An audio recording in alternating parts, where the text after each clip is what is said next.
We're rolling?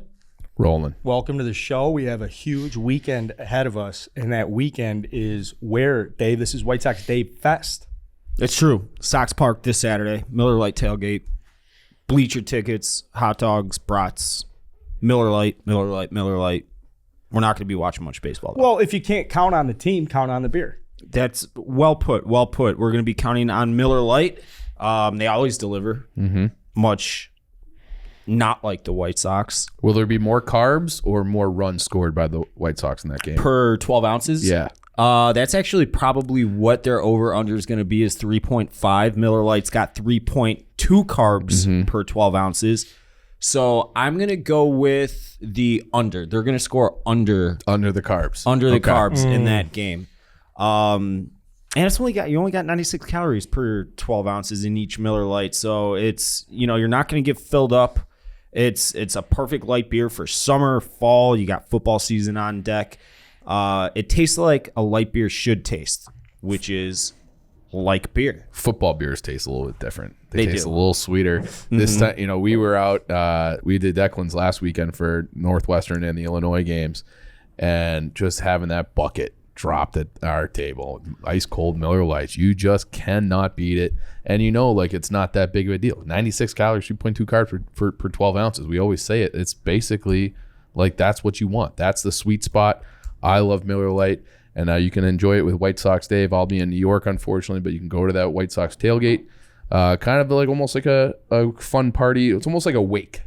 It's almost like a wake for the White Sox. Well, actually, no, we can tell good stories. Yeah, get all the boys that for sure, Dave, regardless of what happens in September. Reminisce. You guys have one great day. Yeah. And this should be an opportunity for the diehards to get together and really one last time go through it. And you know what? Maybe it's you guys get together and then the Sox go on this magical run and you'll look back to the day that you were in the White Sox, you were tailgating the Sox game, and that was the day you guys turned it around. You guys turned the thanks, tide. Miller Lite. Thank you, Miller Lite. Not fucking happening.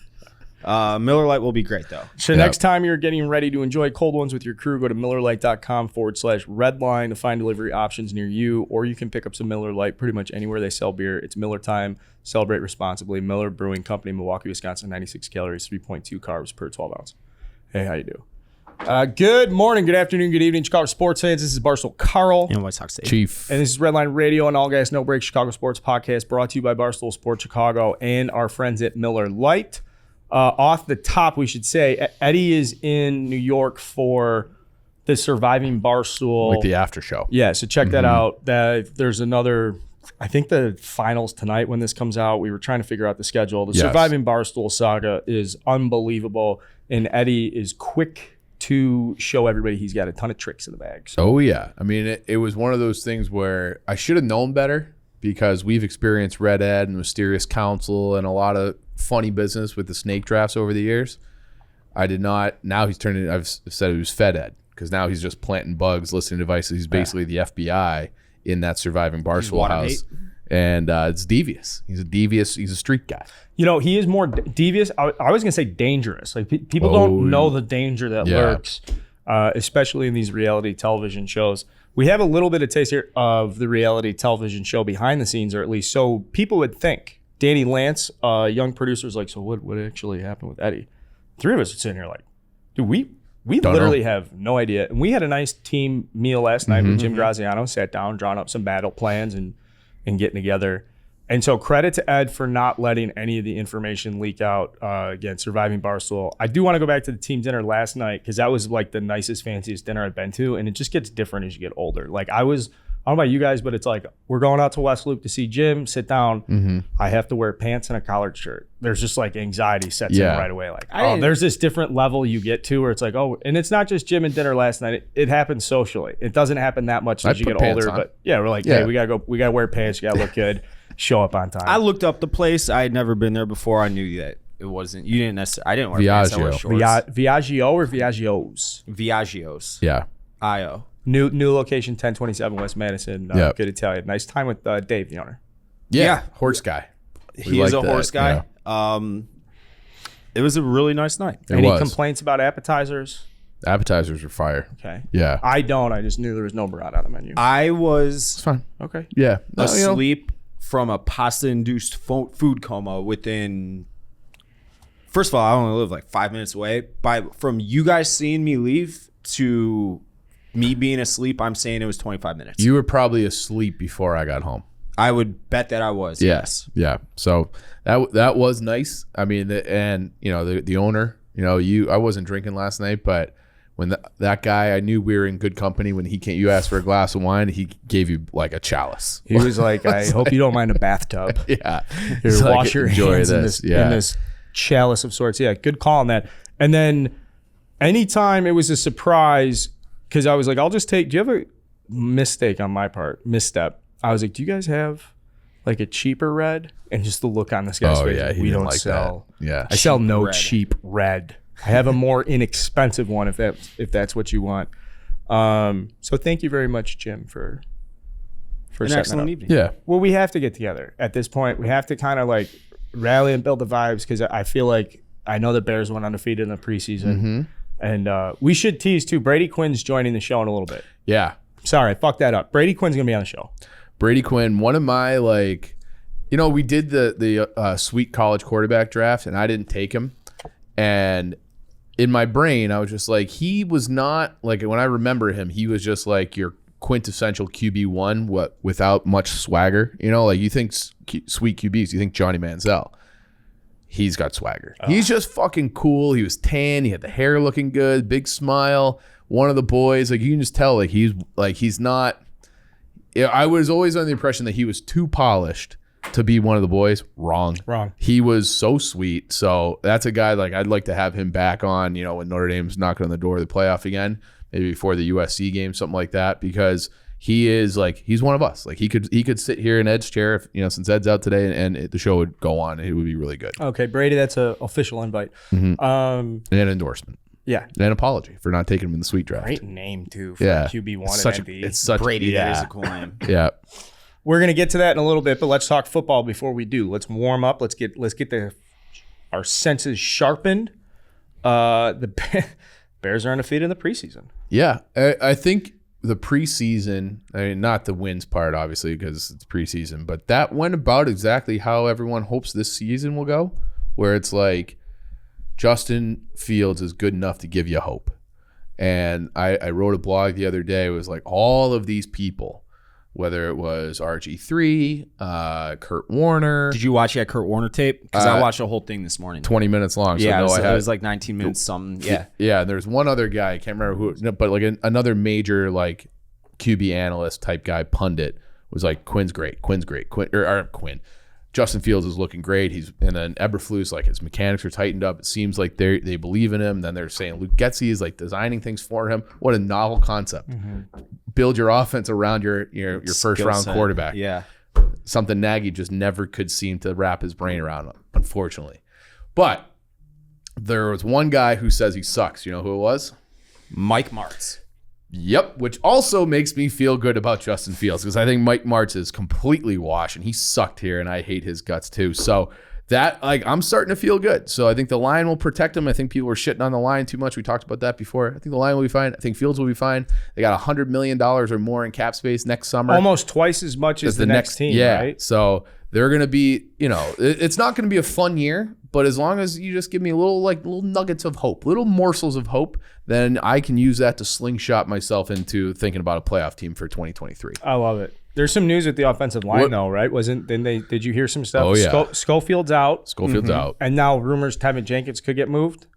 Well, I feel like they kind of moved away from that, but he was in trade rumors all camp long, but then they moved him inside, and he's been very good. Okay. So by all reports, I don't know how to grade linemen, but everybody's saying that he's looked very good. He's maybe just not a tackle. So who cares? Like someone else drafted him. If he's more of a guard than a tackle, so be it.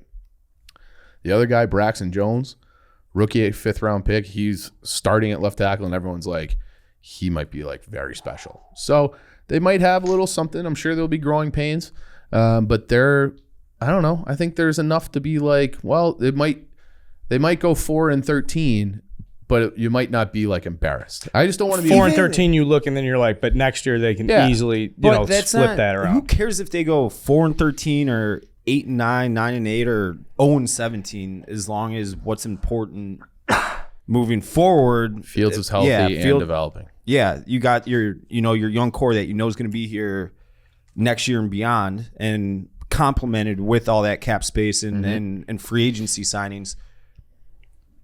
I don't care what the record is this year. Probably fucking better that they go 3-14. And that's like not that I want them talking to Danny Lance before. Danny Lance, big Bears guy, big football guy.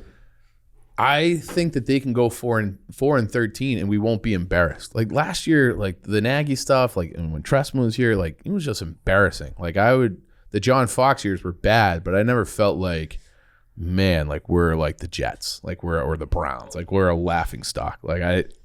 Sorry, Tom. What's wrong, Tom? I did that on purpose. But it's true though. It is true. But I just don't want to be. I don't want to like be like, what the fuck? Like this is so like I can't stomach this. I can deal with 4-13 as long as they're not like a complete joke for the rest of the league. I feel like that's what this year is going to be. I'm okay with that. I think the Jets have a better year than the Bears this year. Depends on how you define that. More wins than losing games. Okay. Yeah, well, we've punted on this Nice year. try, We're trying to go next year.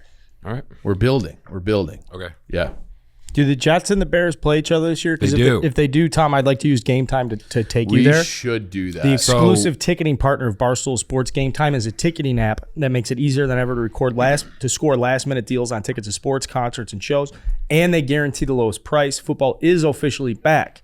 And as we're talking about now, there's a big opportunity here to get the boys out for Bears Jets. We should do that. Of course, we're going to be using Game Time. The purchase process is so quick and easy. Once you buy your tickets, they're delivered directly to your phone. No printer needed. The app also allows you to easily share tickets with friends via text. So when I buy the ticket for Tom, I can just text it over to Tom. So you can get in the game seamlessly when the Bears smash the Jets. Download the Game Time app, go to the account tab to create a login and redeem code RLR for $20 off your first purchase. Terms apply. That's again, redeem code RLR for $20 off your first purchase. Terms apply. Download Game Time, last minute tickets, lowest price, guaranteed. Back to another guarantee. The Bears will smash the Jets. Smash them, Tom. I guarantee they won't. Guarantee? That's a guarantee. You can't make guarantees about the Jets, and you know You can't do it with the Bears either, though. it. But we're not making the guarantees. That's a game. I don't know. Against the Bears, Jets are at home. Oh, what a fortress that place is. Yeah. Yeah, I don't really have much to say back to that one. Yeah, I don't know. I can't make too much of an argument here, but I'm going to stand up for the Jets. All right, there you go. Attaboy, Tom. But it's they're playing. I know it stinks because it's like this will happen every 4 years. You cycle through the NFC. Yep. So the one game that they play is it's ironic, but it sucks that it's in New York because it would have been cool if it was at Soldier. Yeah, I almost would prefer it if it was at Soldier. Well, maybe all the boys get on the plane and go out. Well, it's the Sunday following Thanksgiving. So maybe we won't. So I know, yeah. So You could actually just, you might as well. Have fun out there, Tom. We'll see if we get some Game Time tickets I for know. you. I don't even like that would be like the one game I'd be back in New York for, and I don't even know if I want to go because MetLife is miserable. And it's late in the year, so both teams are eliminated at that point. Oh, so. I don't know. Yeah. Oh, you don't know? Tom, come on, man. Yeah, don't do this. Now I'm concerned about you. Listen, you need to go to therapy. I do. Well, yeah, that came out of nowhere to our audience. If you missed last week's show, Dave did go to therapy yesterday. That will be a part of. Is it a standalone video or still scenes? It'll be. Yeah, I was editing it last night. It's going to be in this Friday. Yeah, so tomorrow's stool scenes. Yeah. So Dave saw a therapist. He got help. We're proud of him. I'm not cured though. I need years of that guy. We're gonna do Dr. Levin. We're gonna do some therapy talk in a second. Maybe a little later, but I will say from the perspective of mental health, Big Cat will be on next week for my favorite episode of the year. Full Bear schedule breakdown. A tradition as old as time for Redline Radio listeners. That's a special. I think we've done it every year. Every year? Since 2018. Yeah, since we've had this show, other than the first year that was baseball, since we've had this show going into Bear season, we sit down with Dan, we go through each game. It's probably the most candid interview you'll get with Dan Katz too. Yeah, and it was shockingly accurate last year. He hit the first 13 games? Yeah. Something like that. Yeah, it was preposterous. I wish someone could do the math on like if you it was like a fucking $50 million, $10 to win. Jesus. Okay. Yeah, I believe that. Some of those money lines that were skewed. You had a couple minus 600s on the mix. Yeah. That's going to happen. That's going to happen. It's fine. So, of course, please keep your eyes tuned for that as we get ready for Bears season. I'm sure there are diehard fans that are jonesing for a deep taste. That deep taste is coming. Now we're going to pivot over to college football because we had Dave, both our teams won. We're at the top of the Big Ten. We're both 1-0. True. And I'll turn it over like this. I was down in Champaign for the Illinois game, and Brad Underwood, and I was in a skybox with one of my buddies who's like a part of this thing that has a skybox. And they're like, hey, Josh Whitman and Underwood are making rounds of the skyboxes to say hi to some people. By the way, on the way up, I fucking shared the elevator with Shad Khan. His mustache. He's worth like $15 billion. Yeah. It's just me, him, his wife, and the elevator operator. Hey, congrats to Fulham on your success. Talk about a cool mom. I was like, this guy's got like $15 billion. Not the point. We're in the skybox. It's the Jags guy, right? Yeah. Yeah, okay, yeah. Underwood comes in, and they're like, Brad Underwood might be coming in. Whitman came by. We talked for a couple of minutes. He said hi to everybody in the skybox. He's doing the take a picture and shake hand stuff. Good to see you. He's raising money. Underwood walks in, and he's like, well, look at this skybox. I got a big problem. Where's the beer? Just instantly goes in the fridge, grabs himself a cold one, sits right down in the mix of the guys. It's nice like, Miller Lite. What do we got? How's Wyoming looking? Awful, coach. Awful. Smash. Illinois did to them what the Bears will do to the Jets. It was a great moment for Illinois fans. Went out to Cams afterwards. I'm telling you guys, we would be suckers not to do a live show for any reason at Cams. I'm telling you, we got to get down there for like a live show. Cams in so fucking It's long. probably been like legitimately 15 years. And we'll do a day trip, so we'll have somebody drive us back at the end. So like midnight, we'll just get back in the car and come back. Make Danny do it. Maybe Danny, not we can, Lance. yeah, maybe we can get a bus or something for that. Or that, yeah. So that's my report on the ground from Illinois. I want to thank the students that were out. We had a great time. Are the vibes high for Illinois Yeah, football? dude, they're 1-0, and people like Bielema a lot. Smelling bowl games? Yeah, they really do. Yeah, they'll be a consistent bowl game team. They got Indiana this week. I think it's like a field goal, but that's just They because are they're on the road. They're a 3-point dog confirmed. Yeah, so it's better where I've been in the entire history of this show. For football. Yeah, where I see the orange and the blue come out on Saturday, and I'm like, you know what? I think one of the best things that Bielema did was just institute clean uniforms. They're not messing around. They don't have all the fucking gimmicks. It's just like, this is our block eye. This is our orange helmet and our blue jersey. Like, and then we're going to line up and play ball. Now, if you remember, we first interviewed him when he got the job. It was like, what are some of the big changes you're making in spring or after your first spring? He was like, honestly, uniform stuff. Yeah, it matters though. Yeah. And I think that matters for recruiting as much as like everyone like wants to be Oregon. But like just having a brand, like this is what we are. You flip on the TV, you instantly know who's playing. I think that matters. Like Northwestern?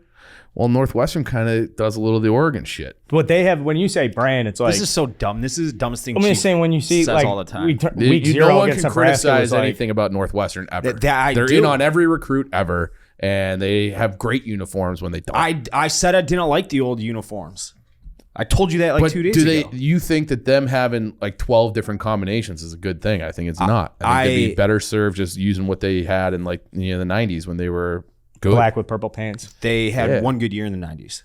They had multiple. Who was the 90s into what was the 2002? Zach Kustok. Yeah, Zach Kustok. Exactly. Yeah. They had that shootout game against Michigan, 54-51. Where Anthony Thomas dropped the ball. Yeah, A-Train. Yeah, A-Train just dropped the ball and Northwestern won because of it. Right. That was like David Terrell. Damian Anderson? Damian Anderson dropped the ball in the end zone where there was no one within legit 10 yards of him. Yeah. And he couldn't figure out to catch it above or basket catch it. And that would have been the game. And then instead of kneeling out, Michigan, and this is burnt into my brain. Anthony Thomas got the ball right up the middle. No one fucking touches him. The hole was so big he just dropped the ball. And Northwestern recovered and scored a few plays later and won. Yep. And all they had to do was kneel the ball out. And it was game over. I do remember that. There's something about those. Illinois is one of those where like, there was just something about that time when like, oh yeah, the time we beat Michigan. You know, Michigan's just winning Big Ten after Big Ten, but I feel like each program has that like game where it's like, ooh, we went in the big house. I think it was like 98 or something, and Rocky Harvey scored a bunch of touchdowns, and Kurt Kittner lit the world on fire. And like to this day, you're like, oh, that was a good one up in Ann Arbor. The one for me for Illinois is the Ohio State one actually. 28-14, 2007. Juice Williams milking the last 8 minutes, 46 seconds of the game. Yeah, that was like, and who was that linebacker who's on Big Ten Network? Jay Lehman. Yeah, like he was just running around that hair everywhere. It was fucking great. Those are good teams. They had a cool identity then. So good luck to Illinois. They have, some makings. I think maybe we can get an upset on the schedule. But going back to Northwestern across the, did I say across the pond? Yeah. They're across the pond. But if I'm going to Ireland, am I going across the pond, or is that just like I'm going in England? Going to the motherland. Okay. Yeah. So I'm going back to the motherland. Nebraska brought 100,000 people. No, what was I don't it? know about that. I think the stadium holds like 80. That one shot of whatever. But that's what Nebraska does. They I travel know. better than Like- any fucking school in the country. But they it was like it wasn't game day. It was like the Fox college football one Yeah, where it they was just like all ran red. out. It was like holy 100%. shit. Yeah. But it's like they remind me of, because it is like every town there feels small, because Dave and I drove through it to do the turkey hunting. It feels like Permian in the Friday Night Lights the movie, where they're showing Friday game days and like every shop is closed. It said closed, gone to the game. I feel like the whole state was just closed, gone to the game. Like every single person in Nebraska was actually in Ireland and wasn't worth it. And give credit to those people, because Omaha does not fly like Lincoln ain't flying direct to Probably Dublin. had to come here. Yeah. Yeah. probably. So go Big Red. You guys lost those. Scott Frost just cannot win. I mean, that's like I feel 9 bad for straight him. games in a row. Why do they've you feel lost. bad for him? Because he can't. They just keep losing by a touchdown. Then that's- win. Just like that's- all they do is lose by a touchdown. I also I feel bad for it because I feel like he's a good dude, Scott Frost, and he's won other places, and I feel bad for people who are anointed the savior at their home place and they just can't get it done. And they're, and you could say like they're not close, but they're close because they've been in every single game. That I think all of their losses last year. I think he's got a 15-39 Big Ten record. It's Yeah, dude, but to Chief's point, if you're averaging like a 4.5 point loss over the course of a season, It could be 39-15. you're a player 2 away. Yeah. yeah. So, But then single at game. that same point, they're That also said, a though, player. everybody's bitching about the onside kick. And so Nebraska, this is in the third quarter. Nebraska's up 11. They just scored a touchdown. They onside kick they went it. for the throat. They went for the jugular, and I was kind of going back and forth with this dude. I don't know who he is, but he's got a large following on Twitter this morning, Wednesday, that is. And prior to that onside kick, Nebraska had an 88% chance of winning per ESPN stats and info. I don't know how accurate that is. Obviously, a lot goes into that. There's variables, blah, blah, blah. After the onside kick, they still, even though Northwestern recovered, had 87% chance to win. So everyone's blaming Scott Frost for that onside kick. If you get that, the game's probably over. But that's not why they lost. I thought that was a pretty good team beating another pretty good team. That's how I took it.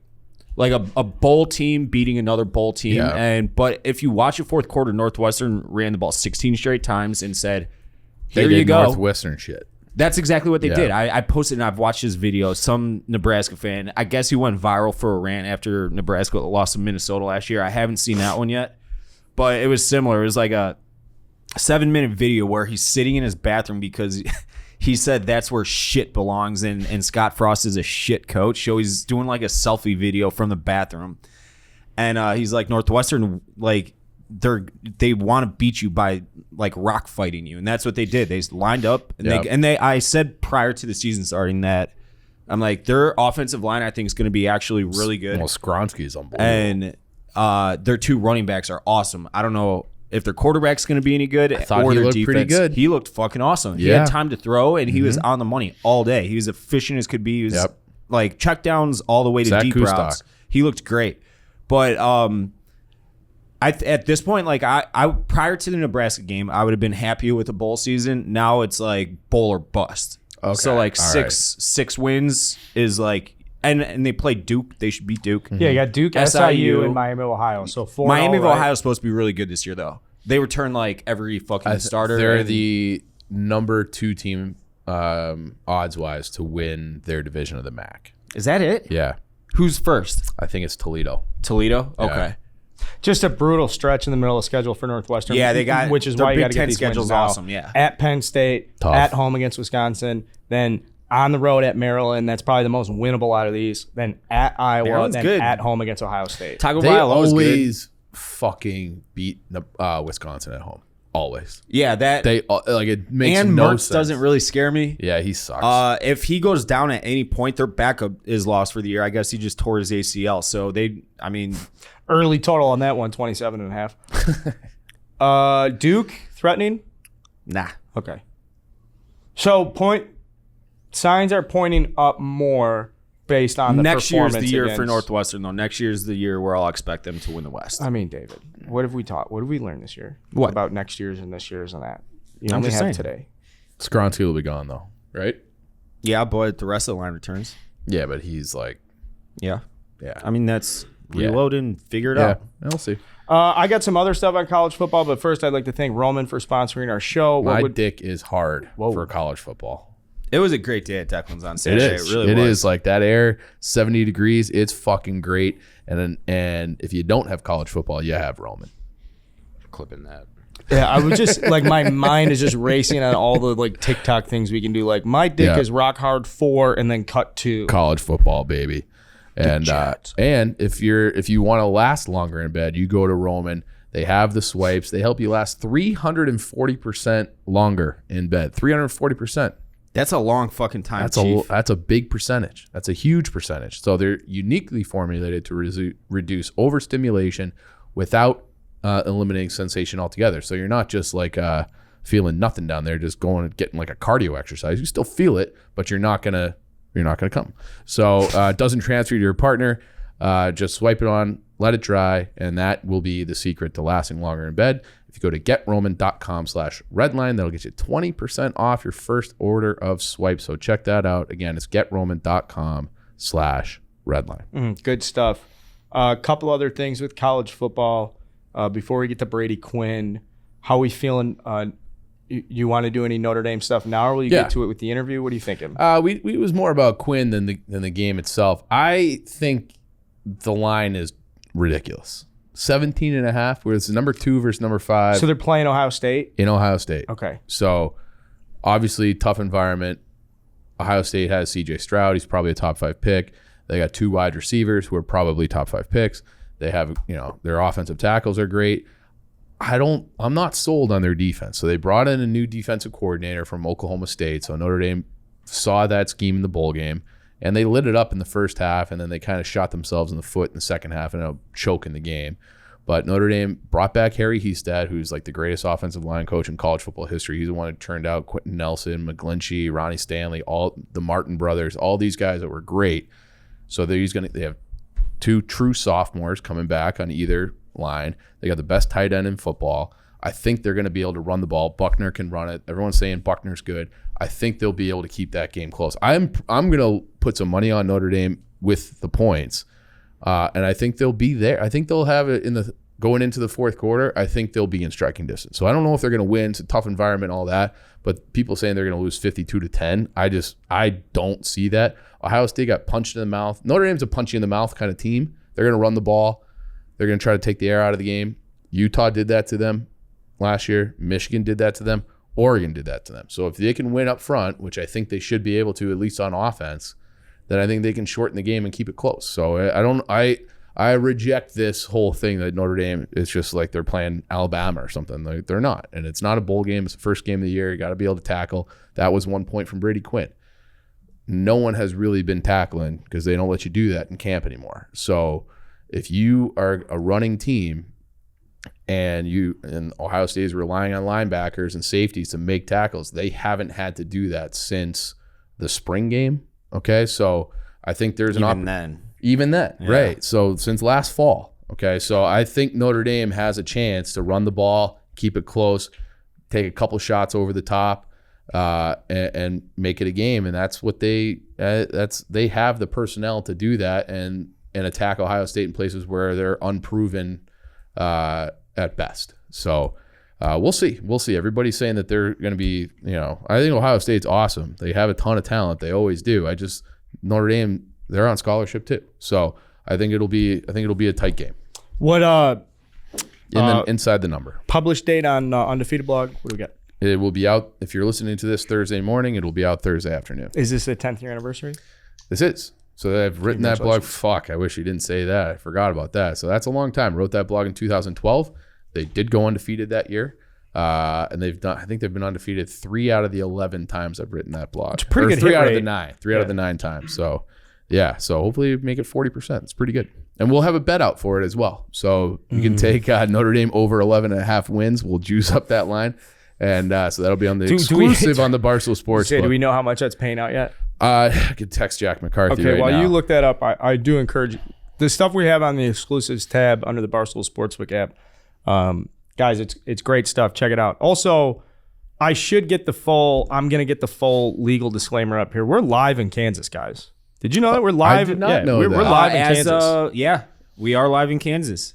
And that's a big deal because I got the copy. That's a big deal because you can download the Barstool Sportsbook app today, our people in Kansas. To celebrate, we've got an exclusive launch offer for everyone in Kansas. We're huge in Kansas. If you're in Kansas, I told you we would come for you. This is us coming for you. Future Big Ten territory, I think. Yeah, welcome back, Bill Self. For now, opt in and place any cash bet you want and get a $100 bonus, win or lose. College football is back. Pro football kicks off next week, and baseball playoffs are right around the corner. Plenty of action to place your first bet. Terms and conditions apply. See app for details. Gambling problem, getting help is your best bet. Call 1-800-522-4700 in partnership with Hollywood Casino at Kansas Speedway. Check that out for our guys in Kansas.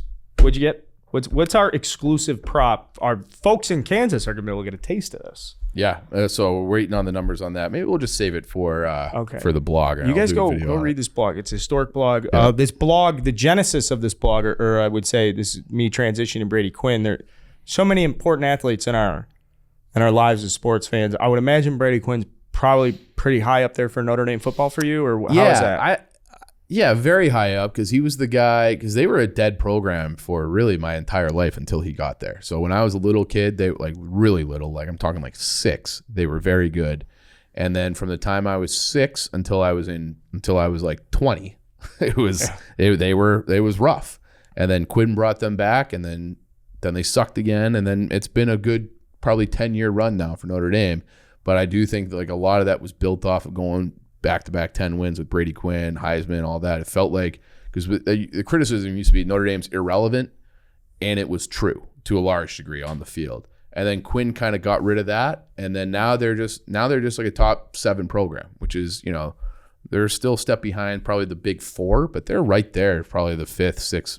It's Georgia, Clemson, Ohio State, and Alabama. And then I think Notre Dame is probably the 5th best program. We'll see what Brian Kelly does with LSU, but I think that's the group right there. And if he matters. And I would say that this was the first. I wasn't anticipating being nervous for this interview, but once he was on there, I was like, oh shit, like I feel a little bit nervous talking Brady Quinn. So it was the first time that's happened probably since we did Joel last summer. So in terms of being like nervous for an interview, and it shocked me. I shocked myself with being nervous about Brady Quinn, but he was good. He's one of the boys. So I think it went well. I think you guys will enjoy it. I love it. Let's see how well it went. Let's get to Brady Quinn. Whoosh. All right, we're in the interview portion of today's show. Huge week in college football, huge game. Nobody better to talk to than former Notre Dame legend. You're like one of my white whale guys. It's Brady Quinn. Welcome to the show, Brady. Guys, thanks for having me. We tried to make this happen a year ago. Couldn't really coordinate the schedule and all that. You guys tape a little later in the day. Like, I'm an early morning guy. Like, usually I'm like, hey, can they do it at 6 a.m.? Can we do it at 5, somewhere in that hour? And you guys are like, no chance, like no go. Well, you should have just contacted me directly. Dave and I, we wake up at 5:30 every day. So if you wanted to do a 6 a.m. interview, I would have had, my first coffee of the day. This is number 2. So we could have made that work. So we'll just cut out the middleman. It'll be you and me from now on. There we go. Yeah. So this is a huge game for Notre Dame this week. And I'm going to think about I'm a huge Notre Dame fan. In my lifetime, yours against USC still sticks out as like the biggest hype game of my lifetime. What's it like being the quarterback on campus leading into a game like this? Like, what do you remember about that week? The one thing I remember is just, and in South Bend, it's a destination, right? Like if you're going to South Bend, you're going there for Notre Dame. And I remember that week, in college, you have off Mondays. So Tuesdays is your first practice week. And they're usually you start seeing people who'd be outside of your practice facility, like looking for autographs, that sort of thing, starting Wednesday, Thursday of a game week. This week, it was like just hanging around the facility watching film Monday. Tuesday after practice, people hounding you left and right, lined up to our facility. So it just had a different feel about it. Like the campus had a different buzz about it. I recall we have to have pep rallies, right? That's like a fun college thing. We had one on the South Quad that I was a part of, the Dillon pep rally. That was the dorm I was in that year. That thing, there was thousands of people there for that. They had to move our pep rally the night before the game from the Joyce Center, which is typically the basketball arena. They had to move it in the stadium, and they literally filled half the stadium. So the entire buzz around campus was completely different. And I think, look, that's part of Notre Dame and the special place that it is. It also has a lot to do with how good USC was at that time, and really like what they had accomplished at that time. And that was the number one team who was on a streak coming in town. And I think the excitement that, Charlie Weiss had built just from the beginning of that season and how different our team was from the prior 2 years. Yeah, it does feel a little bit similar to right now, this game coming up, where you have an insurgent Notre Dame team, and now they've been back in a way that they weren't prior to your year in 05. But it does feel like, yeah, they're in the top 10. Some polls have them 5th, yet they're 17-point underdogs. So did you guys, was that a talking point heading into the USC game? Like, nobody believes in us, we're getting disrespected. Was there a lot of bulletin board material leading into that game? Not so much. Charlie was more along the lines of a lot of those New England coaches where he'd use some things as motivation or bulletin board material, but it wasn't so much like spreads and lines. Like, that's more something that I think now everyone's become more comfortable with. I remember back then it's like, oh, God forbid we talk about a betting line. Like, this actually exists out there. Like, that people actually place wagers on these matches. And now it's the big business for the NFL. It will be for college football. It's something that you kind of slide in broadcast as much as you can. But it was I don't know if it's taboo is the right word for it, but it just wasn't talked about quite as much. But he was like singularly focused on our game plan. That was his thing was, hey, if we do exactly what we're talking about doing, which we almost pulled that off, we could be effective. We can beat this team with this matchup and how we're trying to do it. So that was the biggest thing I think for us is, coming out of halftime in that game, is you never really know, especially first year with the head coach. We hadn't had success really, prior to that. We were a 500 football team during the course of the regular season. And, now we've got this new guy coming in telling us this stuff. And it was like, oh, okay. Like, we can play with these guys. If we play our style of game, like, we can make this happen. We can win this game. And it just so, happened. Things didn't work out in our way in the end. But damn, it was sure close. I mean, it came down to almost like exactly the things he had said to me leading up to that game and how that game was going to play out. Were you like working on your Heisman speech after that touchdown to put you guys ahead late? Were you like, oh my God? I am an awful human being in the sense of I view life in this way of always like, what's the downside risk of something, and it's a terrible way to go through life. But I wish I could tell people like the excitement, like the first initial thought was my knee down before the ball crossed the goal line? And then once they said it was touchdown, I was like, okay, I was excited for a minute, but I literally, like, you can see on tape, I turned back and look at the clock because I was like, oh God, we left them way too much time. Because Charlie's conversation the whole week was the team that has the ball last is going to win the game. And so I was thinking as we were like going down the field, like we want to score, obviously we needed to, but at the same time, like we didn't want to do it too quick. And in retrospect, it probably would have been better had I been short. Yeah. We could have taken more time off the clock and then a quarterback sneak to get in. So I still get the Heisman conversation or that speech afterwards, but yeah, just a different way of scoring at that point. Yeah. What do you make of the fact that Notre Dame and USC might be a conference game going forward? I think it's awesome for college football. I think there's a lot of people right now who are, kind of concerned with where college football is at. And I think anytime there's change, it's going to feel uncomfortable to a lot of us. I hate it. I hate change. No, everyone hates change. Yeah. I mean, honestly, like, you get older, you got to go to the bathroom more. Like, that's not fun. It's like I'm listening to, PFT and Big Cat talk about, like, is he like a poop guy? Like, does he have to race to go to the bathroom like 4 or 5 times a day? For those of us with faster metabolisms, like, it takes up a good portion of your day, especially as you get older. So, no one likes change. Yeah, I don't think that's a Big Cat problem, though, the fast metabolism. No, it's the slowest metabolism. Yeah, he probably has the other issue. Yeah. It's like the days where he hasn't, when he's getting aggravated because he puts his shits on Google Calendar. Be like, I got to shit on Thursday. Here it comes. I got to try to. Yeah, like he just blocks off the entire day. Exactly. And can I shit this day? Like, will it happen? Yeah. Going back to the change in landscape here a little bit, how much do you think you would have made on an NIL deal if that was allowed? I don't know. It's tough answering those questions. I mean, I know what some of these guys are making now at Notre Dame. I mean, they're making into the 6 figures when you're a star player there. And so I would have liked to think that, you would have been able to get that. It's a national brand. It's unique. They've got some great partners and sponsors. So Yeah, I think you're talking about like easy six figures, maybe into seven figures for a quarterback there. I think when they're successful, and I think it's one of the upsides in a lot of these recruits now, is when you're looking at, for example, Bryce Young, who wins the Heisman Trophy and comes back for another year at Alabama because he's not draft eligible yet. He's probably making seven figures, probably low seven figures, maybe $1 million or so, and that's awesome. As good as that is at Alabama, that's not Notre Dame, and that's one of the biggest differences. Is I think. For the recruits who are going to Notre Dame and they're looking at the upside of the place with NIL now a real thing, it's huge. And so I don't ever look back and go like, oh, I wish I could have this or that. I mean, I think the one thing that thinking back on it, and it was part of like the recruiting pitch initially, was they had your high school number in your locker. And so it would list all the All-Americans who had your number at Notre Dame. And for mine, there was no one. And so I was like, man, that'd be so cool. And it just said like, create your own legend. And I was like, all right, like I could go with number 3. That's like the number there for quarterbacks and previous quarterbacks like Joe Montana, et cetera, who had won a national championship and had that tradition. But there was something special from my high school about 10 and what that number meant to me and my little sister who played soccer. So I was just like, I'm gonna keep rocking number 10 and try to make, my own legend out of this. And what you noticed is like, there was never 10s until like I started playing. You start seeing people wearing them. You're going, well, a second, like that's pretty cool. That's awesome. But now in retrospect, you're going like, oh damn, that was probably a lot of money that was left on the table there in some of the jersey sales. So. Yeah, I think it's easy 7 figures. Easy 7 figures.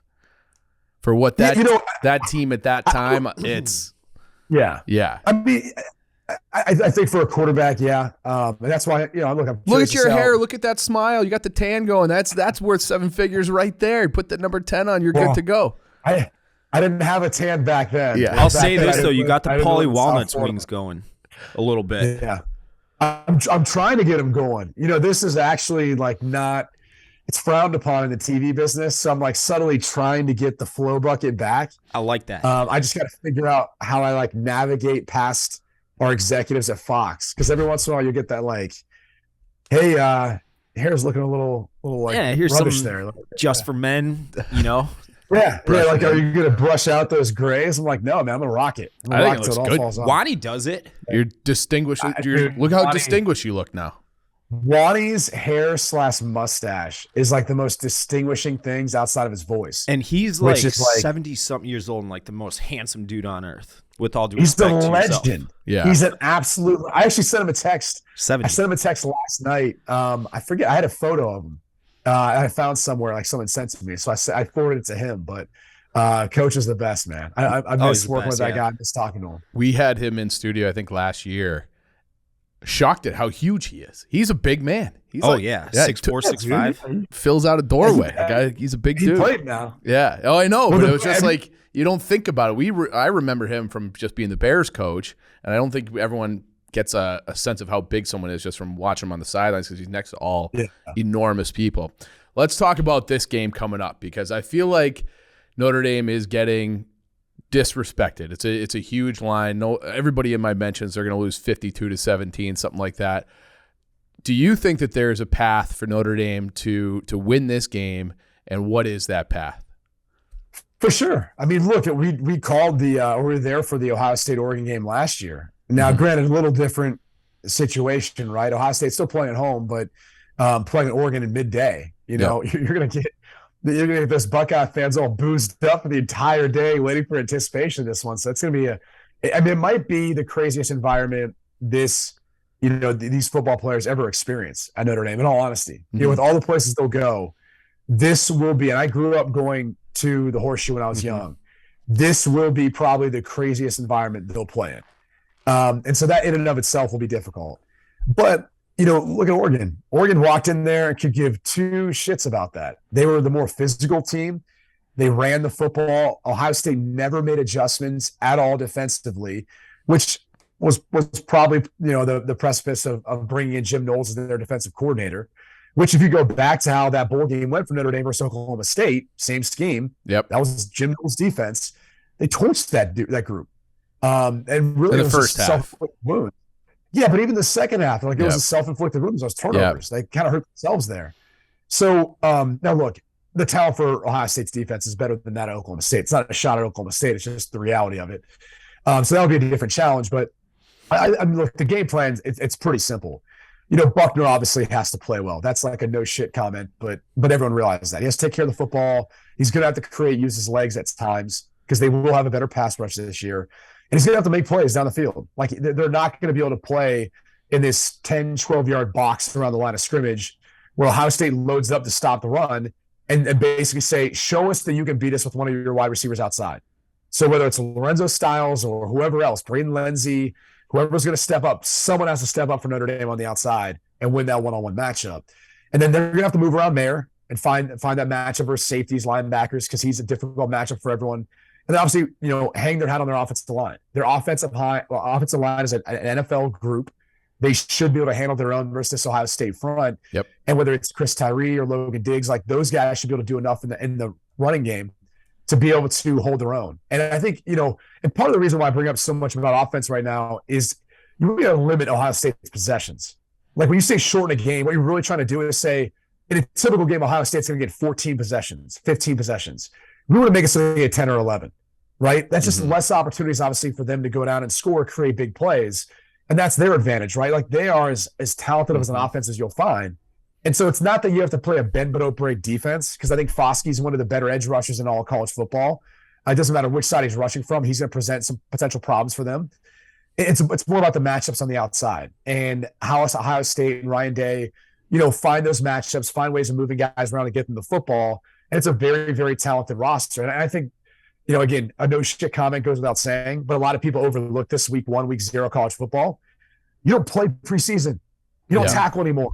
You don't take guys to the ground. Like, there's never live. So you not only, one, have to prepare for a guy that you've never had to go up against, but then you have to do it real speed. You have to actually get him to the ground. Like, that is such a lost art, and especially early in the season, like, tackling and missed tackles a lot of times determines the game. So, Notre Dame's going to have to play well in space defensively. They're going to have to try to get home with 4 rushers and then find ways of not allowing that big play and then forcing field goals in the red zone. And I think if they get a turnover or two, that's a plus, but I wouldn't bank on that with CJ Stroud. Like, I think that kid is as good as you'll find if he's playing from a clean pocket. Like, he's just not going to make a mistake. Wish you didn't say that last part. I wish you had stopped after the Michael Mayer comment. I would have felt a lot better. Maybe we should just cut that before we release this interview. What would you say in terms of commanding a huddle or leadership to a guy like Buckner who's never really been in that position before? So a lot of hype coming in with him, a heavily recruited kid, and it's kind of on his shoulders to be a difference maker. Is there something away from hey, don't turn the ball over, but just a leadership thing that you would impart on him? Yeah, I think the biggest thing is, you got to realize when you get there, there's always that us against the world type mentality. That's really what it is, though. And that switch turns on for you when you're a first-time starter, when you walk out there and it's just you. It's just you and the boys in the huddle. Now, granted, not as many teams huddle anymore, which I hate. But, what you really need to focus on at that point is you got to look every one of those guys in the eyes. And you have to start to command to them what's going to happen, what you're going to do, and what your expectations are. So whether it's, that play and making sure that you're reminding guys of their assignments and what they've got to do, or just firing them up. If you get a guy gets a 6-yard gain on a first down run, I mean, it's not a touchdown, it's not a first down, but that's a great gain. Like, that's the average you want the rest of the game. You get in there, you start firing those boys up, you start chirping at them. And you let them know you're going to bring the juice the entire game, and you're in it for that physical fight, because that's the group that's honestly going to lead them. It's the offensive line. Yeah. If Notre Dame can control the game, the offensive line, then they're going to have. It's going to be a long day for Ohio State. But Buckner's got to be the one that it's got to be his voice, and he's got to be the commander kind of out there, leading them and making sure they understand we're not going in there timid, and you're not going to go in there with any reservations about going and tucking the ball, taking off and making a play if you have to. He is an athlete. Is it hard for you now that you're a broadcaster, you're buttoned up, you're cleaned up? Is it hard for you to stay neutral when talking about this game, or do you feel the need to stay neutral? Yeah, I don't anymore. I think it used to be like that. Or if I was calling the game, I think it'd be different. Given my job now, I think it's kind of okay. Like Okay. I'm I think people like that. They do. Yeah. well, and I think people understand, like, this is your alma mater. Right. Like, this Yeah. is where I went, played for 4 years, and like, developed as a man. And so clearly there's going to be ties and emotions and all of it. I also think I can check myself and say, hey, how do these two teams match up on paper? Like, I'm not an athlete anymore. When I was, I didn't care if we were playing US. I didn't care who we were playing. Yeah. Every game I went into, I thought we were going to win because I thought we were going to execute our game plan. Now, on paper or how things turned out, yeah, that's probably what we were up against. When you're playing against a better team than you are, a more talented team, you're not going to win, 6 times out of 10. It might only be 3 or 4, and you hope that day's one of those 3 or 4. So, as far as like this matchup, this one's always different for me because I'm from Columbus. And I remember playing Ohio State, back when I was in college, and just the fact that I could have went to Ohio State, I chose not to. It wasn't the place for me, especially not at that point in time. The offense they were running, I thought Notre Dame was like better for me, educationally, spiritually, all that stuff. But it was like that one opportunity that you got, and when it doesn't work out the way you want, it hurts because that lives with you the rest of your life. There's nothing you can do to go back and change that. So this one, of course, it means a little bit more. I mean, I've got a foundation that works for veterans. We do work at both schools. Honestly, we have a peer-to-peer mentorship program at Ohio State, and we've got a Warrior Scholar Project at Notre Dame, and helping to fund some of their veteran initiatives. So, obviously, like on the outside, like I see both sides of this, but there's no doubt my heart's with Notre Dame, and I'm not afraid to let anyone know that. All right. So worst case scenario, let's say that they drop this game. Okay, they play close, whatever. What's a successful season look like record wise for Marcus Freeman in year 1? Because the win total is at 8.5. I feel like, I don't know. I just feel like this is another year where people are underestimating what Harry Hiestand coming back means and the maturity of that program. So what do you expect from Notre Dame the rest of the way after Ohio State? Look, I think their floor is 9-3. I mean, if you look at their schedule and we sit here and honestly go, okay, who are their toughest games? Clearly at Ohio State. Then they got to play Clemson at home midseason, and then they finish at USC. All right, they're your 3 hardest games. Let's say they drop all 3 of those. Okay, they should beat everyone else. Yeah. I mean, this is a talented, good football team. You have one of the best edge rushers, the best tight end, in my opinion, an NFL offensive line.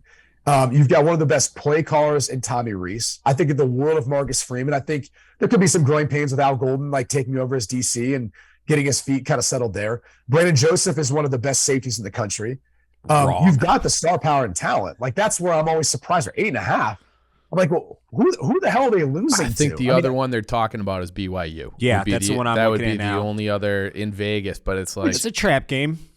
You could say it's a trap game. I think the other thing, and you guys could probably look this up while I'm sitting here, but it's kind of difficult to do, is Notre Dame traditionally plays a tough schedule, not just because of how many teams are ranked that they play, right? Which I think they play, 4 right now in their schedule that are ranked? Yep. But it's like, look how many teams come off a bye. Because remember, they're independent. Yeah. So almost all of them are like, last year was like 6 teams or something like that. And you're going, well, yeah, that makes your schedule, I don't care who you're playing, a little bit tougher when they've got 2 weeks to prepare.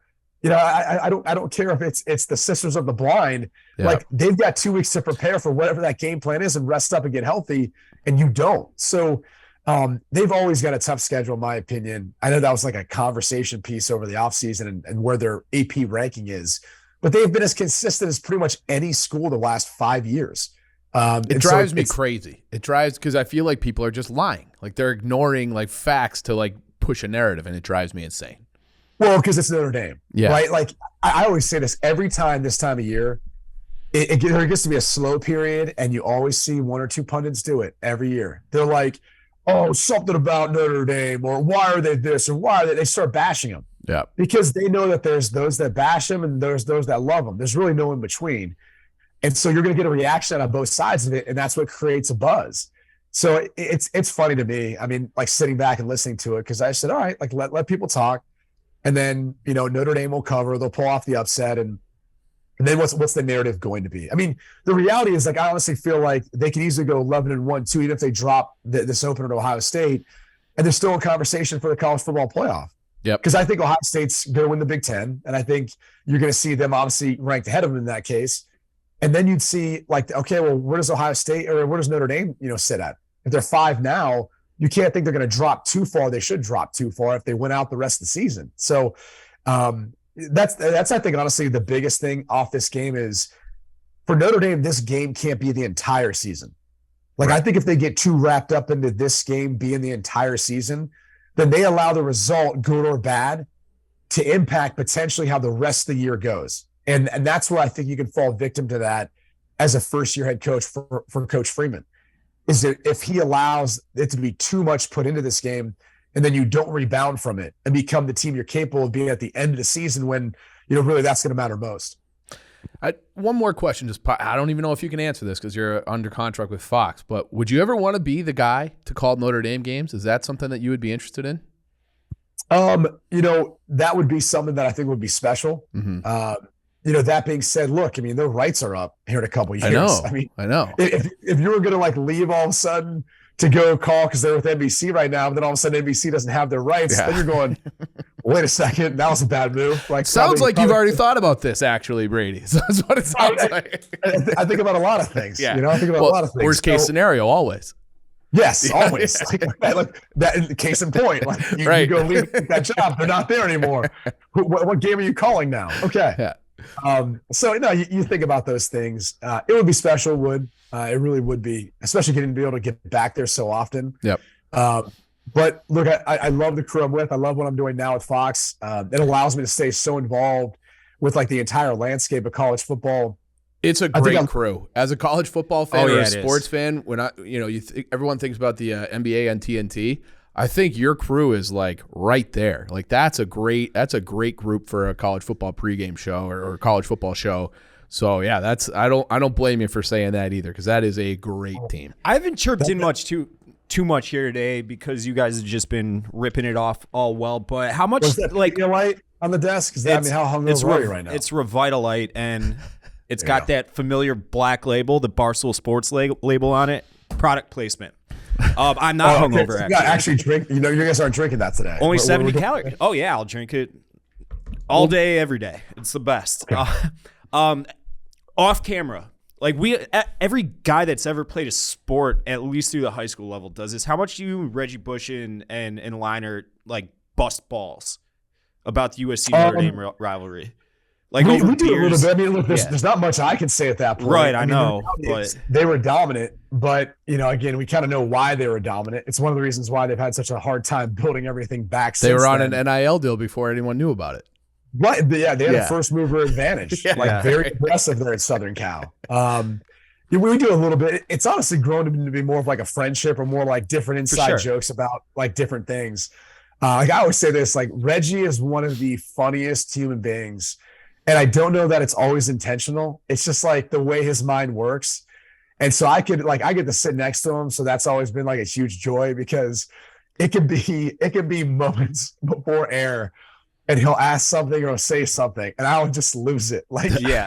I'll never forget. I think the first time we actually got to go to Ohio State, Michigan, it was in Ann Arbor. And it was, our pregame show, I think back then might have only been the first hour. So it's probably 5 minutes before we're live. And he leans over, he's like, "Hey man, do you know anyone that has any extra tickets to today's game?" And I kind of stopped and turned to him. I'm like, there's thousands of people screaming all around us. I'm like, "Hey Reg, man, this thing holds 100-some thousand." I was like, "But there's probably another 30,000 who are waiting to try to get in with some ticket or something." I go, "No, I don't have any extra tickets. I think you're going to have a hard time finding some." Just go scalp some off the street. Well, then I was the whole rest of the show, I'm kind of watching, thinking, is he going to be texting people "Hey, can you give me tickets throughout the rest of the show?" That's Reggie. What's your brother-in-law's number? Can we get your brother-in-law? Can we call him real quick? Yeah. Seriously. I think that he may have even asked that at some point. Yeah. But, so that's Reggie. And Matt and I have grown really close. We obviously kept kind of tabs on each other, once we got in the NFL together, and would see each other every once in a while, preseason, et cetera. But and then we've just kind of grown close, as my family's grown as a father, so is his, and kind of just relating and all that stuff. So it's it's just different. Like you kind of grow from what you felt like was old, like college or high school kind of like stuff to now it's like real, like adult conversations, which is, it's kind of weird to honestly like admit, like we're kind of just like a family now. Oh, that's nice. That's a nice note to end on. So Brady, loved having you on. Glad we finally got to do it. You got me excited for Saturday more so. I feel like you and I are the only ones saying that they've got a chance. Oh, they've got more than a chance, Yep. man. I think there's a strong likelihood they surprise a lot of people this Saturday. Love that. All right, well, go Irish. We'll be watching Irish. you all season long. Thanks for joining us, and maybe we'll get you back here before the playoff because they'll be in it. Sounds good. Hopefully we'll be in Chicago again. We did that last year. That was awesome, would be great. Man. Yeah, that would be great. We'd love to have you in studio. We'll give you a Wani's chair, which is right here. So there you go. I was gonna say we'll get Coach Wani to come through the cigar too. That'd be great. I would love a cigar with Wani. That's a bucket list cigar that I didn't know was on my bucket list until you just said it. Has he told you the old stories, like back in his old school days? He had a whole laundry list just rifling off. We just were lobbing him questions and letting him run with them. Well, he hit Dave with his car. No, I hit him with my car. Oh, you hit him with your car. That's right. Like literally hit him? Like actually hit him? It was when I had an actual 9-to-5 job and not whatever this is. And it was 5 p.m. I used to work in the same building as the Big Ten Network. And I'm sitting there, and at 5 p.m. every day, it was a 1-lane street. And it would take like 40 minutes to get out of there, even though you're driving like a block. And I'm sitting there texting and driving like always, which I shouldn't do, but I always do. And I look up and I'm about to hit somebody, and the guy puts his hands on my hood, and I'm like, Juan-A. And he goes, yo, and he just kept walking. No problem. That was Dave Wanstead.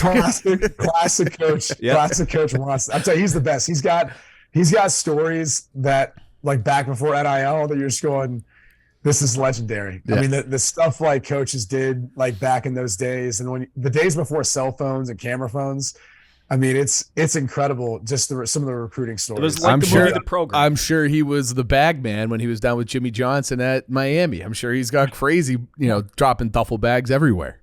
Everyone's got to have a bag man. Yeah. I mean, that was the deal back in the day. I would love to have been the bag man for anybody. I offered that to Pat Fitzgerald a couple years ago, and he's like, we're good on that, but well, you would mess it up. You would get them. You would get them on probation. They'd be in probation. Can we get a round of applause for Coach Fitz? We love going Fitz. Over to Ireland, going over there, just dominating, doing what he does best. I mean, they were a 13-point underdog. I think the line closed at like 10. Yeah, and they just outright win. They're like, we don't care. We don't care what you think. They played Fitz ball to a T. That was Fitz ball. I mean, it's hard to I love Coach Freeman.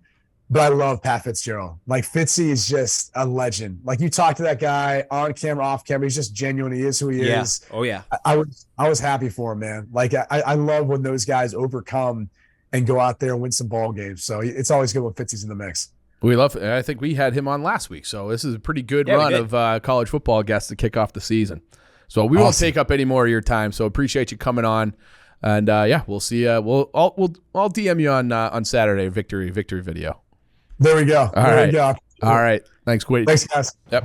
Thank you very much to Brady Quinn for coming on. Awesome interview. Yep. I do have this as my sentiment about Brady is that these days with how fast-paced recruiting is and how big and just the information that's out there and like the market's kind of leveled, when Brady Quinn was getting recruited and you wanted to know who he was, you went to your desktop computer, you went to rivals.com, you like logged into a fake account so that you could download some crappy video and you might get like 30 seconds of highlight tape. The reason I'm bringing this up is because Brady Quinn, when he got to Notre Dame and was that freshman, for me in my life was the first big see, this guy is here to save a college football program. He is a 5-star, 5-tool blue chip. He's like one of the first blue chip guys I remember.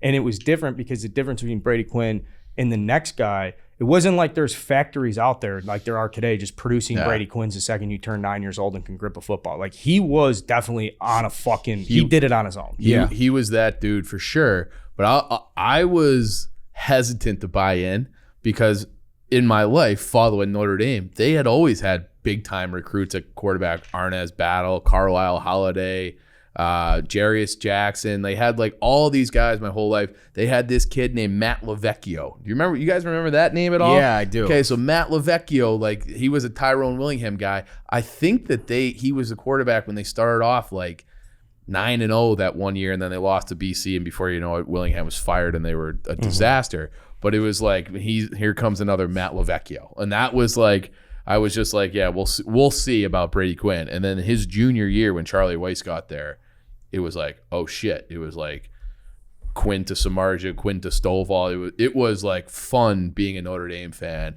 They had Zibikowski, like those Notre Dame teams were a lot of fun. Yeah, and that was like I think that was like my freshman year of college. So I love college football Saturdays, and Notre Dame, like we talked about that USC game, obviously in the interview. It was the first time in my life that I had fun watching Notre Dame. Now I'm like, I want to get like more legends on the show now. I'm just thinking like, I wonder who else Reggie Bush on. Yeah, Maybe. Maybe through him. Yeah, make that connection. Chicago guy wise, I would love to talk to Rashard Mendenhall. He's doing these. He had a dude. good He was NFL like career. writing for billions. No Really? shit. Yes, Come He's on. a very, very like away from the field. Well, I remember he was soft-spoken, like intellectual. he was like a 9/11 truther at one point. Okay, maybe I don't know. He was. That's not what I want to talk to him about. There's a lot of weird stuff people believe do. in. I don't need to go down that path. Yeah, we'll get him in for. We'll do red line and dog walk. get him in We'll for talk about Tuesday. 9/11. Yeah. No, he fumbled in the Super Bowl, and Yep. then he had like a couple injuries, and I think he was a great had player. more years in him, and was Yeah. like, no, I'm kind of Do you know over football. I was skiing in Wisconsin and with Juice Williams. How was that?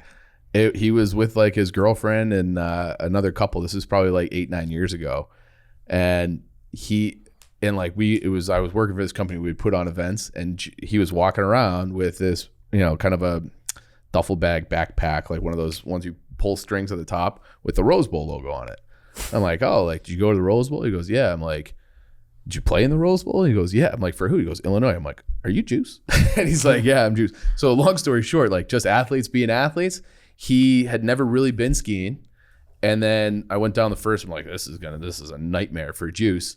And then by like the end of the day, he was awesome. It was just like, well, this balance. guy, yeah, like he just figured it out because he's an athlete. So yeah, Juice Williams, good skier. There's a rumor on campus that a girl that we knew from the dorms had slept with him and was like, why don't you guys call him Pringles Can? What's this Juice stuff? Yeah, he'd be an interesting interview too. Yeah. But the legends, I suppose, is kind of where I'm going. Obviously, Pat Fitzgerald kind of fits. We've had that. him, Well, friend he of the was just on TV. program. Yeah, no, it fits. Yeah. We're on a little heater here with these guys. I'd love if we're talking like Big Ten. Can you imagine like getting like Tom Coverdale, like just names like that? Like if we can get those, We could probably go down to like his insurance officers, Probably. real estate I officers. talk to Kaminsky all the time. We can talk about that in a minute. We need but- older childhood. Yeah. Yeah, Frank, I'm older than Frank. I get more. It's like Frank, you guys are lost. I'm just kidding. Yeah. We never talk that kind of trash to Frank.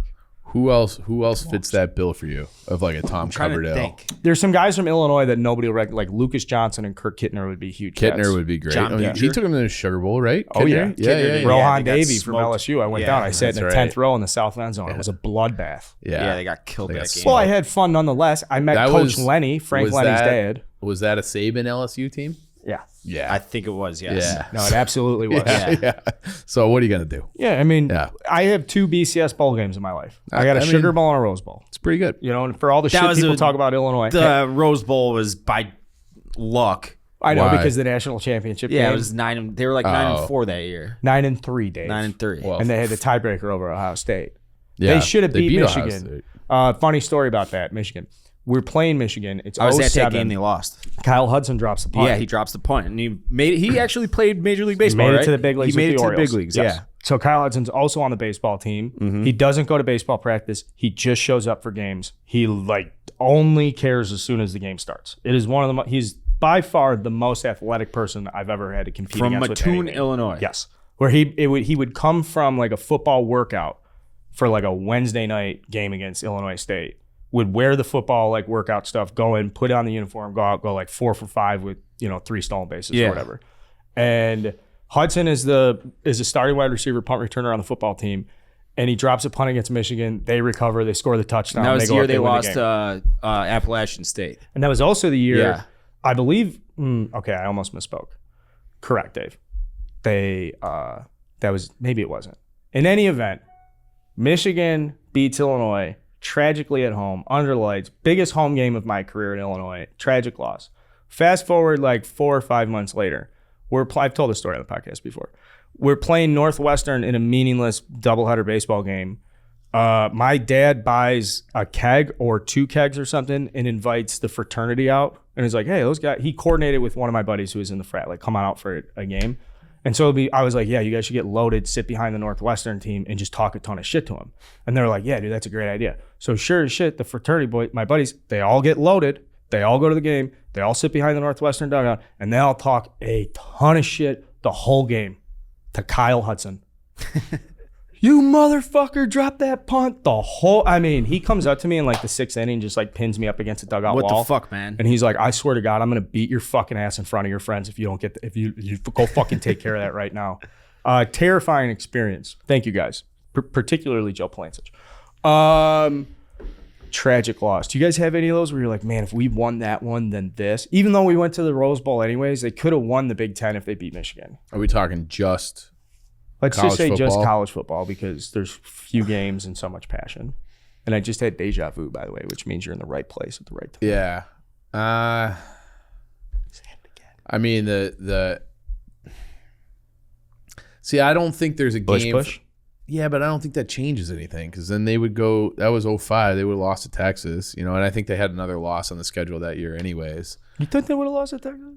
Dude, we got fucking destroyed. Yeah. Dude, they played USC down to the fucking 1 yard line. I mean, they grew the grass out in that game for like a fucking Wait, week. I thought USC won that game huge, but Mendenhall just went off. Didn't he have like... We're talking about different year. We're talking about 05, Notre Dame, Bush push. Oh, yeah, I'm saying, is there a I thought you game? were Is talking there a about regular Illinois season still. game where you look at Northwestern, you go, man, if you won that one, That changes like the course of that season or maybe beyond. because Illinois I lost mean, to I can't Michigan and then remember turned it, around and lost but in 13-7 the next week to 96, Iowa. I remember watching the 96 Rose Bowl with my dad on Yep. TV. But they beat Notre Dame to open that year. Next week, I think it was 28-0. They Miami, were winning Ohio. and lost to Miami of Ohio, then went undefeated through the Big Ten and lost to Keyshawn Johnson at USC. Fitz was injured that game. They lost by like 3 touchdowns. I think it was a 21-point game. But if they would have beat Miami of Ohio, they would have been in the national championship. Holy shit. I don't remember it. That was, I was 7, 8 years old. No Yeah. wonder Fitz keeps scheduling Miami of Ohio. I got one. He just wants to get that back. I got one, but it's like a little bit different. That I swear, the year Notre Dame, I think they went 10-2. One of their losses was against Miami down there. It was like primetime game. Miami was ranked 8th that year. This is like 2017. If Deshaun Kaiser had not turned pro, because that was the only thing Notre Dame didn't have that year was a quarterback, and it was like before Ian Book took the job. Like it was just that was like the weak spot. And if they had a quarterback, they had Quentin Nelson. They had like 4 NFL guys on the line. Who I can't remember his name right now, but it was a stud linebacker who got drafted by the Cowboys. He had all the knee injuries from the bowl game, but that team had fucking everything it needed to win a national championship. And if Kaiser had just stayed one more year, that's like the thing that I think that was the year that they lost to Georgia by 1. Yeah, in the opening game when Jake Fromm. Yes. And then Georgia probably should have beat Alabama in that game. Tua came off the bench, the second half comeback. That was not like the strongest Alabama team. That was one where I think Notre Dame could have potentially won a national championship if they had Kaiser, who's he's probably the best quarterback that they've had since Quinn. And they just, he opted for the NFL, and he was in that class with Trubisky. And I saw a list where they had all the pundits ranking the quarterbacks from that draft. Everybody had, it was 8 different guys. Everybody had Trubisky number 1 over Mahomes and Watson, except for one guy had number 2. And they had Kaiser as their number 1. Just didn't quite work out. So that's like the one if he had just stayed, they'd probably win the national championship. And we had Quentin Nelson on a couple years ago. I asked him, he goes, yeah, probably. Scary guy. So, yeah. He's really not. I've met him. He's No, nice. I mean, his name's Quentin. He's a nice boy. He went to Notre Dame, but He's the biggest motherfucker I've ever stood next to. I don't want him pulling and I'm like a linebacker crashing no. down on some play or some Fuck weak that. side Yep. safety in the box. Okay, probably now's about the time we do the baseball talk, but this is actually baseball talk brought to us by who? Who, By Dave. By me. It is brought to us by Dave. Dave.com. Dave.com's great. Dave, do you have the... I do. Or do you just know it? It's my app, so of course I know it. It's the banking app that can help you get to $500, up to $500 instantly with extra cash. That's more money to fill your gas tank. You know, you got a wedding coming up. You got to buy a wedding gift, hit that wedding registry, catch up on bills, anything. You can finally tackle those expenses that have been stressing you out without any hangups. There's no interest. There's no credit check needed, which obviously, if you're listening to this, you probably got bad credit. So you don't need a credit check for Dave.com. Millions of people have already downloaded the Dave app to get the financial relief they need with extra cash. So if you're in a pinch and need some extra help, download Dave and think of it as a helping hand from future you and me. So download the app in the App Store right now. That's Dave, D-A-V-E. Sign up for the extra cash account and get up to $500 instantly. For terms and conditions, go to dave.com/legal. And instant transfer fees apply. Banking provided by Evolve, and they are a member of the FDIC, so you don't have to worry about getting ripped off or nothing like that, because Dave isn't like that. Dave's got your back. So yeah, if you're in a pinch, hit up Dave.com. Download that app. That's up to $500 instant cash right now. 2 minutes in, Nottingham Forest not losing yet. Okay, this is big for you because Nottingham Forest is up in the EPL. Correct. We've talked a little bit, but now your team is actually up in the top division. How's it going? Is it stressful on weekends? Yeah, it's this one. Oddly not. They're playing Man City right now. They're gonna get smashed, so it's like a free one. Like everyone gets smashed by Man City for the most part. So not too worried about that. But yeah, if they don't get at least 4 or 5 points out of September, then it's starting to like get a little scary. It's a little scary because you gotta get a hot start early. You don't want to be coming around January, February looking for points. My window on the EPL is closing because I just literally cannot pick a team, and I think it's just because I'm damaged goods from what's going on in the Chicago sports landscape. Because people are like, oh, they're on the up and up. You can't miss on Arsenal. It's like, yeah, okay, tell it to the White Sox. Or like, oh no, this Manchester United, they've got so much money. They get all the great players. Like, sure, Tom Ricketts is a billionaire. We've got the 15th highest payroll. Like, I just don't know how to pick a team. I thought I would. Like I said, it's hard. I look at the White Sox 63 and 66, 6 games back, Dave. I haven't watched them since I believe Thursday of last week. This might be the most proud I'm ever of you hearing that. Yeah, really? It's been nice. Saturday, Ryan and I were out doing college football stuff. Sunday, I was hungover and slept through the entirety of the game. I maybe saw 5 pitches. You came out for the Forest game too. I did. Yeah, that's true. Monday they were off, and Tuesday we had the dinner with Jim. So it's been a minute. It's been nice. I haven't worried about them. Like I said last week, I've reached the apathy stage of grief. Is that one of the 7 stages of grieving? Apathy? I don't know, but you're seemingly healthier, and maybe the therapy's helping. Yeah, I did. I have what's the story professional help. Oh, last week we gave him like some real things to some you guys strategies to breathing right, some gratitude, things like that.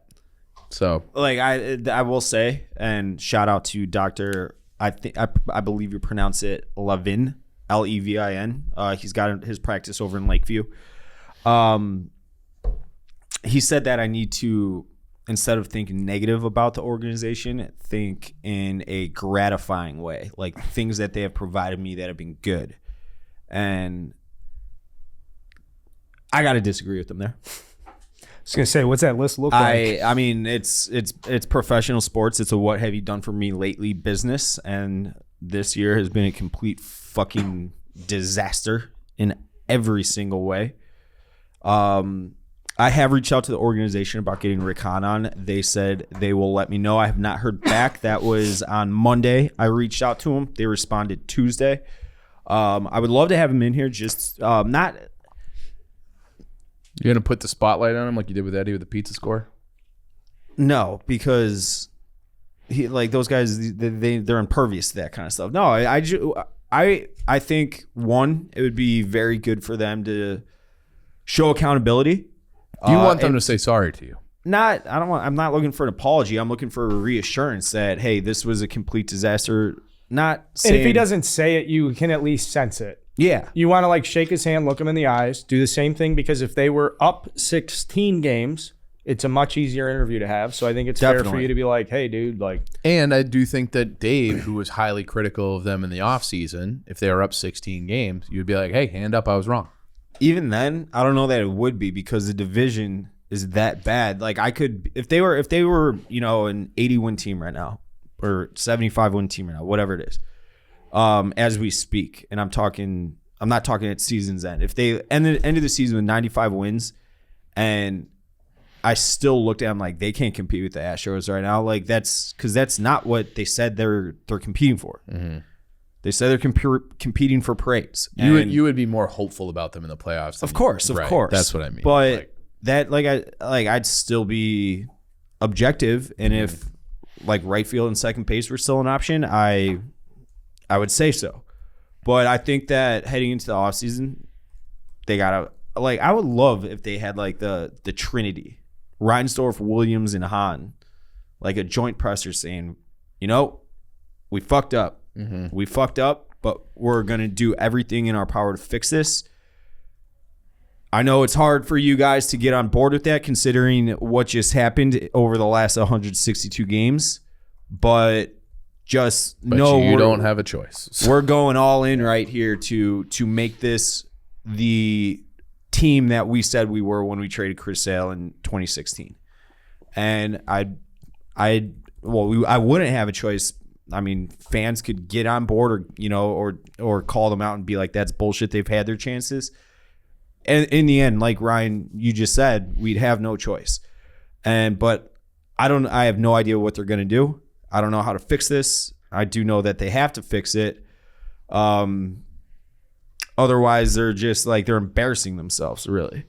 And it is what it is. I wish I didn't have to sit here and say all that shit, but I mean, I'm not watching the games for wins. And like 2 weeks ago, I was obsessing. Because I got T-Mobile as my phone provider. So that comes with free MLB net. So every single night, I'd have the White Sox on the TV, and I'd have the Indians or the Guardians and the Twins on my computer in different browsers. So I was watching every night. I couldn't tell you what the Twins or Guardians, like I had to take a little mental break. Good for you. From watching the standings and obsessing over that and saying, oh, their talent's going to win out and they're going to get hot. Clearly, talent's not good enough to just do that. So we'll see. I don't know if Braves coming back. Who knows? I mean, they got Yoel Moncada is a complete trash bag. He completely fucking sucks offensively. Grandal fell off a cliff. They got $42 million due to or $35 million due to them next year. I don't know what they're gonna do, but like I'll say it again. I do not want to hear that there's a budget, because if you're just gonna go and try to like make trades for or 1 year signings because of a budget, you already fucked up, and 2023 won't be any different. So come on out to the tailgate. Come on out to the tailgate. Yeah. No, that's you can't just come on out to the tailgate. I learned that. Mm-hmm. If you want tickets, we'll see you there. Yep. I should have sent most of you guys the tickets already, but the only thing that I think could get the fan base completely and totally back would be them signing Aaron Judge, but that's never in a million years going to happen. So it is what it is. Get creative, figure out what you got to do. I don't know. I'm not paid to figure it out. You guys are the, front office being paid millions to figure it out. Go and figure it out, because this ain't it. There's 33 games left. So, I mean, we got to do it. Sorry. Since you guys won the two against the Astros, like those big games, 2-10 over the last 12. So probably the worst stretch of the year. But 9 games left against the Twins. I know, Dave, but it's like if you got, I know you're not watching everything, but there is, you have to at least admit there is this little thing in you where it's like, all right, 9 no, because if they make the playoffs, which is like you said, I know what they have left on the schedule, yeah, and I know mathematically it's possible for them to click some way, somehow, and to win the division. I don't even care if they win the division at this point, because that would just be them getting hot for the last fifth of the year, the last 20% of the year, and getting into the playoffs. And then once you're there, they're going to get fucking cream pied. Go ahead, laugh. They're going to get just fucking dismantled. So what's the point? What's the point? Yeah, I don't know. There isn't one to me. Yeah. Yeah, no, I'm with you. You're not playing to go and lose in the division series or the wild card round. You're not doing it. That's not what you play for. Mm-hmm. If that's what they're playing for, they're in it for the wrong reasons. That's all I got. They broke me mentally. And I'm thank fucking Christ that Northwestern looked like a decent team this year. At least that'll get me through at least the one more new year. week. The bye week this week. Okay. So I can stay excited until next Saturday. They should beat Duke though. But I got that. That's all I got to look forward to. Yeah, I only had one bullet point for the White Sox. I just said dead. Yeah, they're dead. They're dead. They're dead. Obviously, because they've been dead all year, they're 20 games back, so that doesn't really change anything. Yeah, they're dead by design, though. I had to take out there. This is the only thing I want to come back for Cubs, because I've had to take out there the last week, just about like rebuild stuff, and people are giving me a lot of grief for it. So I just want to circle back, put myself on the altar for your for sacrifice. And I do really think that Nico Horner is best served long term playing second base if you want to win a World Series. As he's fine to play. He's fine to play shortstop. Play him at shortstop. But if you're looking for competitive advantages and you're asking how can the Cubs get back quickly, then the right solution is to move him to second base and then go spend a fuck ton of money at shortstop and give yourself one of the best up the middle combos, because the market isn't there to go get. Like Judge is the outfield market. There isn't like 6 starting pitchers that are going to be going against each other.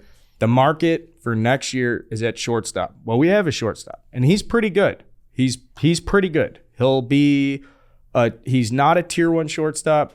At his best, he can flirt with the second tier guys. So I'll say it. Like right now, Nico Horner is not compared to Trey Turner. Trey Turner is one of the best players in the world. Nico Horner is one of the best shortstops in the world. But if you want to win a World Series, and he's not one of the highest impact players at that position, you can move him to second base. He can be an extremely high impact player at second base, and then go to the market and get the shortstop. That's how you're going to improve this team in the short term in free agency. There are not many other options that don't involve huge trades, taking a bunch of flyers on free agent. Like the most certain simple move, not saying financially, the most certain simple move would be like, all right, now Nico, you go to second. People say, what about Nick Madrigal? Presently, the Cubs are going into next year with like $6 million on the books for infielders. Like that's it. Yeah. You got league minimum at first, you got league minimum at third, you got league minimum at second, and Nico Horner's going to go into his first year arbitration. So like, let's not be too set in this like instinct to be a fan. Like I've watched Nico now. It's like how when Starlin Castro was the only guy. Like Starlin Castro wasn't a good shortstop. He was fucking horrific. He was terrible, but he was terrible. And I mean, I shouldn't say terrible. He was an all-star. Good hitter. Yeah, he was a good hitter and productive offensively. Didn't really hit for power or anything. People fall into that trap, though, because he's the guy you're watching and he's good and he's productive. You're like, all right, well, we got shortstop. He looks awesome compared to the other 8 guys. But you can look at it this way. Going into a major league season, you want to have about 5,500 to 6,000 solid plate appearances. Where you're like, I like these plate appearances. Nico Horner's on the books. He's going to give you 650. Yep. Now, people are all fucking up in arms because it's like, well, have him play on the other side of second base because you can get a guy that's I know it sounds crazy, but there are upgrades. And so you could bring that in. Now you have this like unbelievable tandem up the middle. Or, sure, for $4 million at short and $750,000 at second base with Nick Madrigal, you could roll the dice and see if that's going to be good enough. My instinct is looking at the landscape of professional baseball right now. It just is not good. It's good. It's not horrible. You're better off than a lot of other organizations. But can we just be sensible? What do you think about this comment from Morrissey about Ohtani to the Cubs? So that's interesting to me. I think that would be like Tom Ricketts would probably be more of an influencer in that. Okay. Would be like, we should get this guy. We should get this guy. I don't know if Ohtani, go get him and then try and sign him to like try and sign him to like a 10-year, $400 million deal. So would you be comfortable with Horner as part of that trade package and Magical every day at second base, and then you sign a shortstop? So Yeah, absolutely. Okay, so what are the odds that the Cubs do some type of move where Ohtani and a shortstop come in? Now we're layered here. We're in That's like what the fourth step. Yeah. I can see it happening. But The Cubs that's- have a lot of work to do, and Right. they have an appetite to like go spend a ton of money and make roster changes. I think if they got rid of Nico in this deal for Ohtani, it'd be like the only way you could get rid of Nico. I know the Angels have a need for short, like they have nothing. Yeah. And Nico with 3 years of control, it's a good saying. situation, especially for a new front office and new ownership group if Moreno sells it. That's a very interesting move, Chief. And then if you bring in Ohtani, then it's like, I've always said You accelerate your timeline. the first decision is like Wilson Contreras. Yeah. You know, because if you keep him, all right, $20 million to Wilson Contreras conservatively. If you don't, now that $20 million is in play. Mm-hmm. It helps when you can look at Pete Crow Armstrong and be like, all right, you're going to He's play a cheap guy. center field for a while. Yep. They just have problems at the corner infield. And those are good problems. Those are easier problems to solve than not having a center fielder or a shortstop. Okay, so the Ohtani thing, but it's a year. He's only on the books next year for like $5 million. Well, you have to. Yeah. But would you give up a ton for 1 year of Ohtani when you're not getting Ohtani to put you over a hump? That's Well, I feel like you have to sign him or trade Yeah. for him and then sign him to. You have to have like a negotiating period where there's a deal in place before you. I don't know pull if the But if trigger. you're Ohtani, he has to go to free agency. He can't take a fucking extension unless the extension's $500. But like he's like that was his whole thing when he came over. He doesn't care about the money. So would it if he's got Suzuki with him, so he's got like some familiarity, some a Japanese guy in the lineup every day with him, in a great city like Chicago, like is that enough to be like, yeah, I'll sign here for big money, but maybe just not what he would get in free agency? Chief, it really is a great thing to think about. He's already said Because- fuck money once. That's what I mean. That's probably So then music where does the where does you- the pitch win him? And so then I guess it's what does he You want as a also got to player? take into account, which obviously he's very unprecedented because he is a pitcher and a hitter, and he excels very well at both of them. But a lot of the times, like, I never, ever, ever, ever want to argue with someone about a player taking a hometown discount, because it doesn't happen, because the players union will do everything they can to make sure that doesn't happen, for the reason is you're setting markets for future players. So, like, I'll argue with fucking Yankees fans all the time. Like, oh, Judge is going to stay. He's going to take a hometown discount. It's like, no, he's fucking not, you moron. Yeah, those hometown discounts are like when that- there's uncertainty about the RBers. It's so rare that a player doesn't go to the highest bidder for that reason, because he could be fucking someone else over for what they make. And so, no, I don't buy that. Like, even though he did it once, there was very different circumstances. But He's proven it's to be his choice in the end, so he could. So, I don't know. And he's done it once. And in the end, what's the difference between $300 and $250 million? a lot. $50 million, but once you're that rich, you're that rich. Correct. That's what I have But could heard that you- repeatedly. yeah. That like once in baseball, once you get to like your second RBer and you make that money, it's like, well, you're already filthy rich. Yeah. So it takes a different type of person to be like motivated by what you're saying the next 10, 20. Also, the income tax, I feel like that makes more of a difference than people realize. Because you'd be like, ooh, huge difference. here in Florida. Yeah. Other thing about Ohtani, last thing, I'd seen something. I don't know if it was on TV or the internet, but they had basically said Ohtani's like in the market right now. He's a $25 million pitcher and a $30 million hitter. So is he worth $55 million then? I mean, How do that's you two price roster that? spots for the price of one. So, But you don't get, yeah. I mean, and players already have surpassed 40 million. AAV at least. Every time Scherzer's I talk making about 40. Shohei too, I always had the sense of like, are we underappreciating him? Like Yes. I'm having it now. I'm just like, Yes. did we even do this guy justice? I think it's just because he plays in Anaheim. You know, like if I don't he- think so.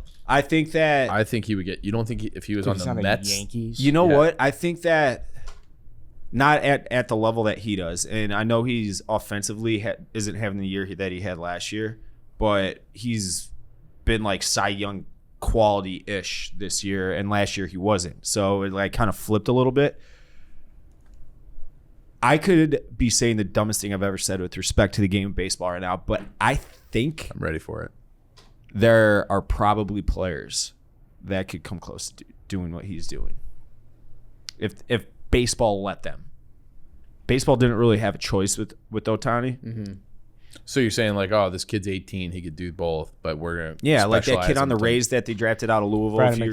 Brandon McKay. I know he hasn't pitched. I mean, they did dabble a little bit, but I thought his stuff was like kind of flat, to be honest. I think we as a talked pitcher. about this recently, but like Rick Ankiel essentially did that. Yeah, exactly. Yeah.